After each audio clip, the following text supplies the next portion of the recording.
हाथ, अरे मांगती है तुझसे सारी कायनात। हुजूर न हो आपसे प्यार मुमकिन नहीं, खता ऐसी सरकार मुमकिन नहीं, अगर वो बुलाएं तो आऊंगा मैं, बने धर्म दीवार मुमकिन नहीं। सबा उनको पहुंचा दे मेरा सलाम, सबा उनको पहुंचा दे मेरा सलाम, अगर उनका दीदार मुमकिन नहीं, अकीदत है इतनी कि अल्फाज में अकीदत का इजहार मुमकिन नहीं। और नजर रहमते दो जहां के बगैर सुधर जाए संसार मुमकिन नहीं। हुजूर हुजूर सभी को मालो जर दे दे, सभी को मालो जर दे दे, हर एक नेमत अता कर दे। सभी को मालो जर दे दे, हर एक नेमत अता कर दे। मेरे मालिक मुझे एहसास की दौलत अता कर दे। मैं हर ख्वाहिश, हर एक अरमान को कुर्बान कर दूंगा, जो तू मुझको फकत किरदार की अजमत अता कर दे। मेरी लग्जिशों हुजूर, मेरी लग्जिशों पे नजर न कर, मुझे रहमतों से नवाज दे। मेरे लग्जिशों पे नजर न कर, मुझे रहमतों से नवाज दे। बड़ा होगा मुझ पे तेरा करम, तुम मोहब्बतों से नवाज दे। आली जनाब डॉक्टर जाकिर साहब, मुझे मोहब्बतों से नवाज दे, बस मैं यहीं पे आना चाहता था। आज अल्लाह ने रहमतों से नवाजा है, उसकी करम फरमाई है कि ये मोहब्बत करने वाले का ये क्या है, ये यहाँ पे इस बज़्म में, इस इजलास में सारे मोहब्बत करने वाले इकट्ठे हुए हैं आपके सामने। ये अल्लाह ने आज करम फरमाई की है, रहमतों से नवाजा है। क्योंकि जब भी तौहीद की बात होगी तो मोहब्बत की बात होगी, भाईचारे की, आलमी भाई तौहीद की बात जहाँ पे भी होगी तो मोहब्बत की बात होगी। और वहीं से सिलसिला शुरू होगा। मेरे ऊपर हमेशा तोहमतें रही हैं कि मैंने बात अपने महकमे डंडा, महकमे पुलिस, महकमे इस महकमे में भी मोहब्बतों की बात, ये तोहमतें आती रही की है। हमेशा शायरी के मौके पे भी यही बात हुई कि आपने बात हमेशा मोहब्बत की है। मैंने हमेशा कहा कि ये मोहब्बत का जज्बा जब तक रहेगा, अल्लाह की करम फरमाई वहीं है, अल्लाह की रहमतें वहीं हैं। जहाँ मोहब्बत होगी वहीं रोशनी होगी। रोशनी प्यार की अलामत है, रोशनी के लिए दुआ कीजिए, हमेशा वहीं होगा। तो इस रोशनी को, एक मोहब्बत के जज्बे को बचाए रखने के लिए तौहीद की बात है। आलमी भाईचारा अपने आप बना रहेगा जब आप के दिल दिल से मिल जाएंगे, जब आप एक दूसरे को समझ लेंगे, जब आप एक दूसरे से मोहब्बत करेंगे, खुद ब खुद अपने आप आपका ईमान मोहब्बत हो जाएगा। आपका मज़हब, आपके मज़ाहब सभी एक जगह आके मिलते हैं, वो है मोहब्बत। और तौहीद वही है, तौहीद उसकी बुनियाद है।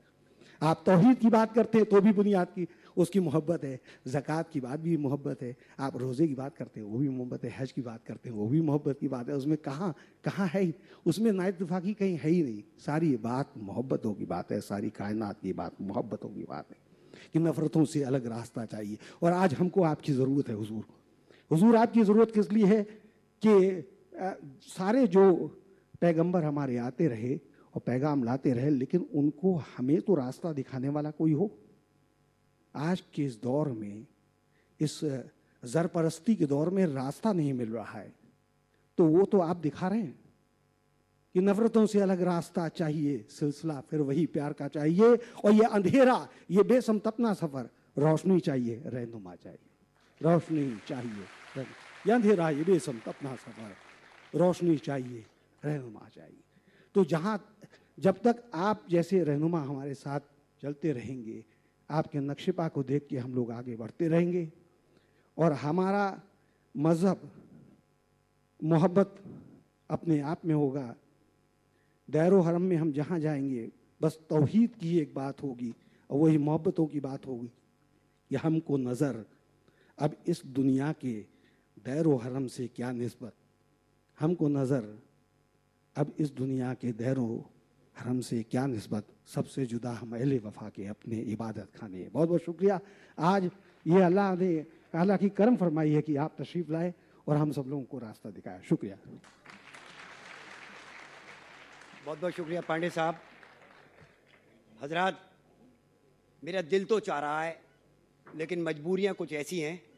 मैं ये जिक्र करता डॉक्टर अली जनाब जाकिर साहब के सामने कि हमारे पास गुरुद्वारा साहब गुरु का ताल से और सीनियर एडवोकेट्स के साथ साथ हमारे पास आगरा के जजेस वगैरह सब तशरीफ़ फरमाए यहाँ पर, लेकिन फर्दन नाम लेना न तो मुनासिब है और ना ही उतना वक्त है। आली जनाब डॉक्टर साहब, इससे पहले कि ये सवालात का सिलसिला शुरू हो, इससे पहले मैं आज की इस महफिल के सदर जनाब सैयद मोहम्मद साबिर साहब काजी शहर आगरा को ये जहमत दूँ कि वो अपने कलमात से हमारा हौसला अफजाई करें। बहुत बहुत शुक्रिया। मैं अपने पैरों की तकलीफ़ की वजह से खड़े होने से माजूर हूँ,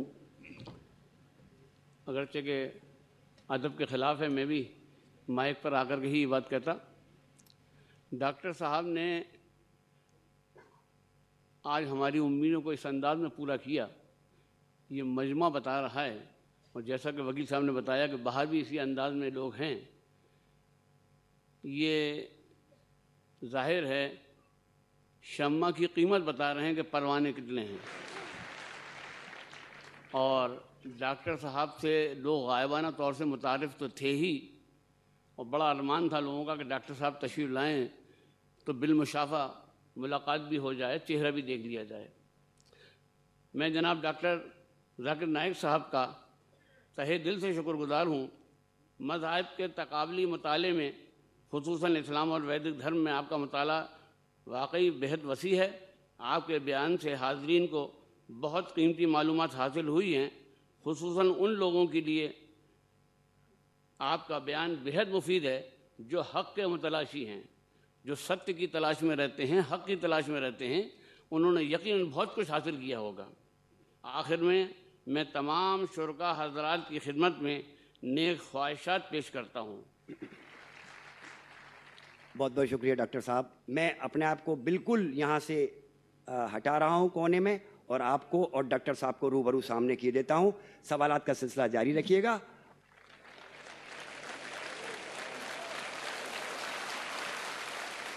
सवाल जवाब शुरू करने के पहले कुछ रूल्स और रेगुलेशन मैं कहना चाहता हूँ। पहला नाम आप कहना, उसके बाद आपका पेशा या आपकी मसरूफियत क्या है। सवाल को मुख्तसर सा रखिए, एक सवाल कीजिए। और एक आखिरी दरख्वास्त कि हम हमारे गैर मुस्लिम दोस्तों को पहला हक देंगे पूछने का। जब गैर मुस्लिम दोस्त और भाई हमारे सवालात उनके ख़त्म होंगे, फिर अगर मौका रिया तो मुसलमानों को वक्त दिया जाएगा। मेरी दरख्वास्त है कि अगर कोई गैर मुस्लिम हो भाई और बहन, वो कोई भी सवाल पूछ सकते। मिसकंसेप्शन और इस्लाम की गलत फहमियाँ या आलमी भाईचारे पे कोई भी सवाल, अगर आपको कुछ इस्लाम के बारे में गलत भी लगता है तो बिना झिझक आप पूछ सकते हैं। मुझे कोई एतराज़ नहीं होगा। तो कोई भी सवाल बिना झिझक, बिना कोई तकलीफ़ के आप पूछ सकते। मैं आपको वादा देता हूँ कि मुझे ज़रा भी बुरा नहीं लगेगा और मैं कोशिश करूँगा कि आपके सवाल का जवाब दूँ। पहले हमेशा ख़वातीन को वक्त दिया जाता है, पहले खातून को दिया जाएगा और फिर आपके पास आएगा इंशाअल्लाह। Yes sister, most welcome. Doctor Nayak नमस्कार। मैं सुधा जैन पारिवारिक न्यायालय में प्रैक्टिस कर रही हूँ। मेरा एक बहुत ही प्रैक्टिकल सवाल है। अभी आपने बताया कि हम महिलाओं के लिए, हमारे मुस्लिम धर्म में हम महिलाओं को बहुत 75% हम सम्मान देते हैं, उनके अधिकार हैं, उनके राइट्स हैं।